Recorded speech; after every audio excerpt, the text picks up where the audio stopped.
Hey guys, I just wanted to walk you through one of my favorite ways to cull photos.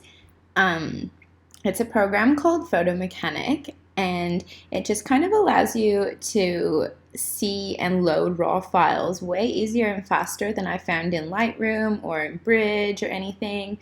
So I'm just going to walk you through sort of how I would go about after a shoot, like how I would go through like culling the photos, making selects, deciding which ones I'm going to edit, etc. So say you're like first got your photos, these ones are already loaded in here, but say you plug in your camera and you go over into file and then ingest. And then so whatever hard drives or like camera you've got will show up right here.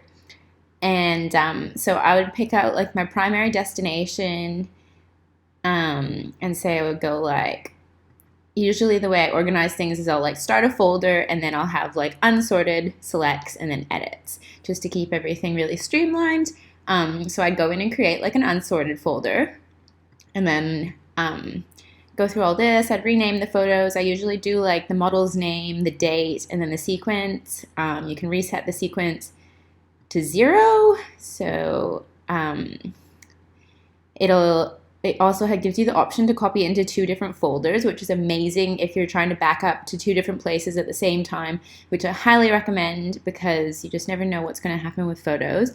So say you want to choose a secondary destination, you can just click secondary destination, and then I would probably choose like my second hard drive if I had it plugged in. I just work off of hard drives and not off of the computer because that way it keeps it running faster and I just keep running out of room on the computer. So that's how I do that. And then you would hit ingest down here, but I've already done that as you can see, so we're not going to do that, but that's how you do it. So once all your photos have loaded up here, I like to kind of go through them like fairly large like this, just so I can get a good idea of like if it's in focus or her facial expression, if her eyes are opened, like etc. And so I just kind of go through and then you can see here that there's like the rating colors and they correspond to like what's down here. The way I'll do it is like, so if you hit the 1 button, say I've clicked on this one and you hit 1 on your keyboard, it will give it a different color, and then that's 2, 3, 4, 5, etc. Hit 0 if you want it to go back to nothing. So usually first pass, I'll just go through and I'll just, like I won't think about this one too much. Like I'll just usually give 1 star to like images where I'm like, oh yeah, I kind of like it. And it's like in focus, etc., etc.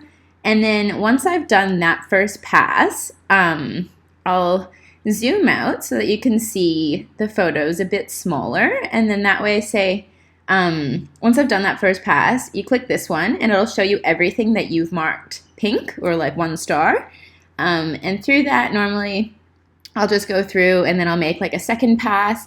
The second pass I'll be a little bit more discerning, like I'll be a bit more picky, or you can sort of see a bit easier if there's like 2 photos next to each other that are really similar.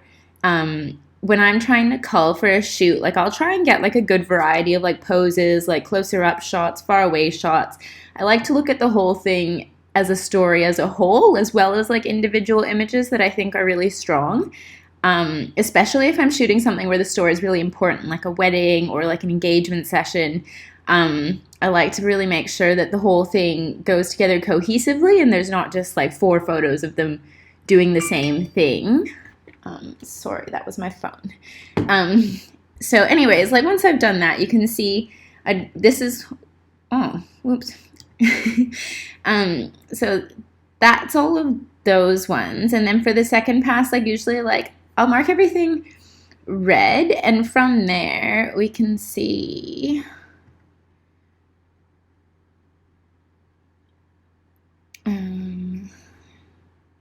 new window, and then from there I'll just go into my folders. This is December.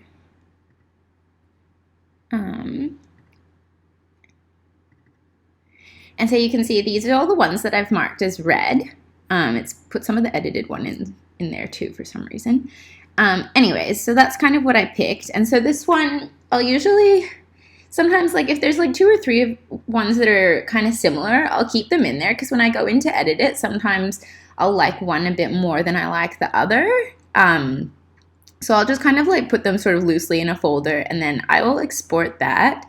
You can do like Command A, control all the photos, and then File, Copy Move Photos. And then that will get you this window. So I'll move the photos, which like I'll take this, which like deletes the originals. And then you choose the folder that you're going to copy them to. And then this is where, computer's just thinking about things. Okay, there we go.